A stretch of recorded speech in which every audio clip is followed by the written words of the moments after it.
What's up YouTube? Everything is Tech here with my final review of the Nikon Coolpix L110. Now just a quick two notes actually.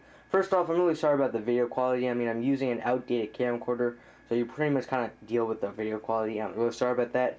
And second of all, my previous review of the Nikon Coolpix, it was kind of a little mixed up. I mixed up a few things here and there. So I'm pretty much here to sum up my review of the Nikon Coolpix and also give you my opinion and some information.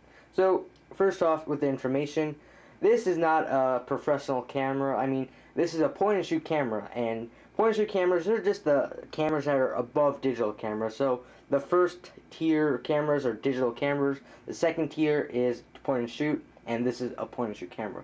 So, let's get on with the product tour. This is the camera itself. I mean, it has a great shape to it, and this is the lens. It has a 15 times optical zoom, which says it right over here on the side. Over here we have the flash, and also on the flash is the Nikon symbol. And if you want to use the flash, all you have to do is lift this up, and that is the flash. Beautiful flash, by the way, works really great. Over here we have the sensor light. I guess that's what you call it, but this pretty much projects out a red light right before you're about to take the picture. So that's a really great feature Nikon added to the camera. Over here we have the speakers. And then over here we have the microphone, the on and off button, and then the button that allows you to take photos.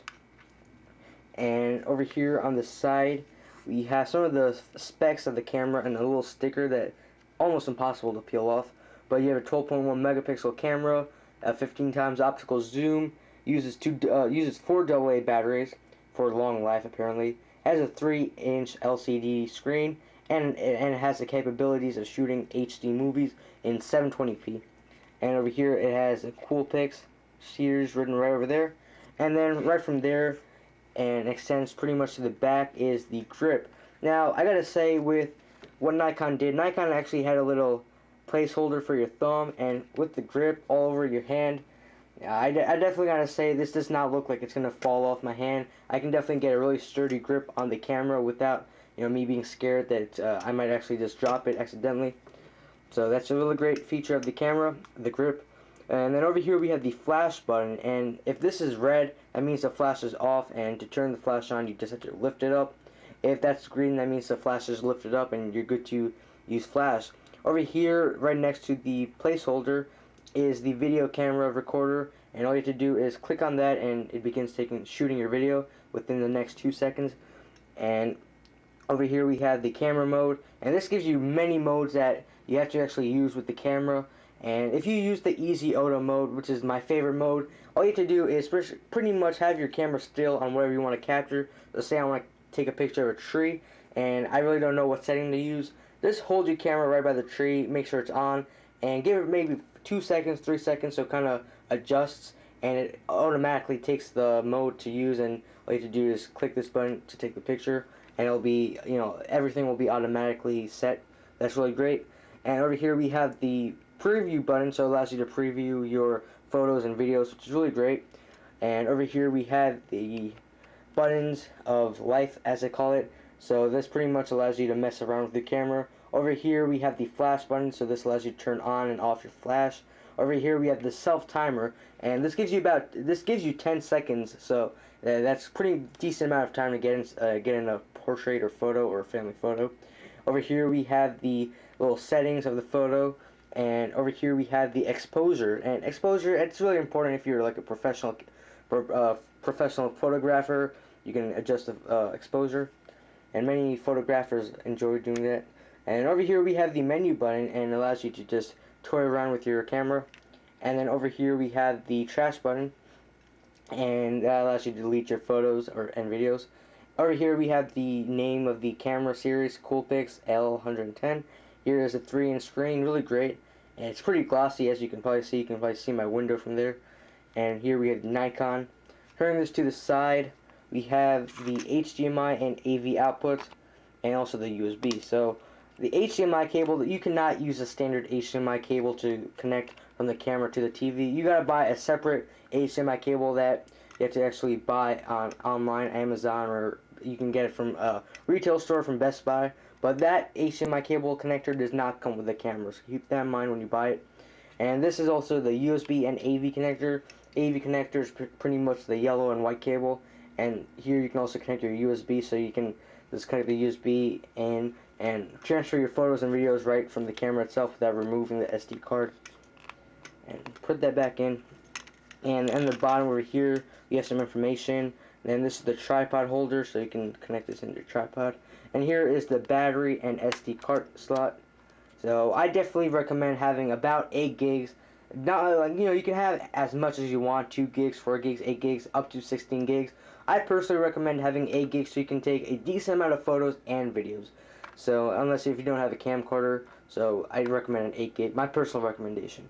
And then over here you have 4 AA batteries. Mine, I use rechargeable batteries because I really don't see the point in buying AA batteries every single week or month mine runs out. So what I do is I spend about $20. I got these 4 AA batteries with a recharger, so that's about $20. That's about, I'm gonna say, 17 pounds, 16 pounds, euros. And so it's not really bad, and you can always keep recharging these batteries, so it saves you a lot of money. I'm just gonna go ahead and close that up. And that is the camera. So I haven't had any problems with the camera except for just a few.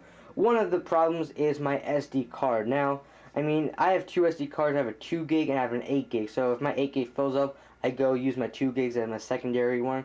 And I mean, once upon a time, about like 2 months ago, 1 month ago, about 2 months ago, 1.5, right in that time period, my SD card wouldn't read on the camera, so that became a problem. I called them Nikon and they said, you can't put your SD card in a reader on your computer. You should use the USB connector.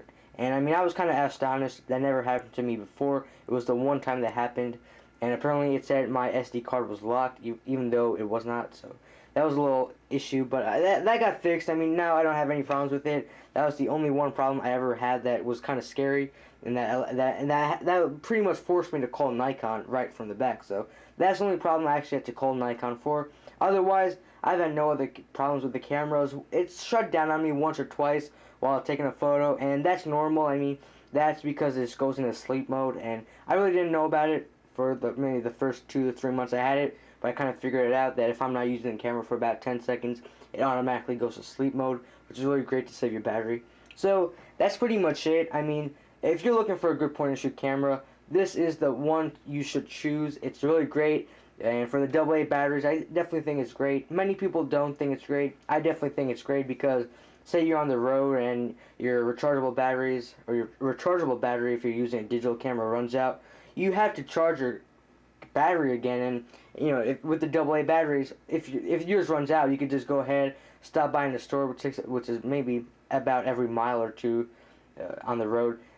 Go ahead and get some AA batteries and plug it in, and you're ready to take pictures and videos once again without needing to charge your batteries. So, I personally like to take 2 sets of rechargeable batteries, which cost me about $30. So that's not much, and again, every time they run out, I can just recharge them. So that's nothing to worry about if my batteries die out. So anyways, thanks for watching. I really would recommend this camera. It's a great point and shoot camera. My best camera I've owned so far. And I've had about 4 to 5 cameras. This is definitely going to be my best camera I have owned. So if you need any opinions, any suggestions, definitely go ahead and message me on my YouTube channel or leave a comment down there. I'll definitely get back to you. And if you like this video, if it was helpful, please like it down below. And if you like my videos, please subscribe. So once again, thanks for watching. Have a great day, and I hope this video catches you well. Peace.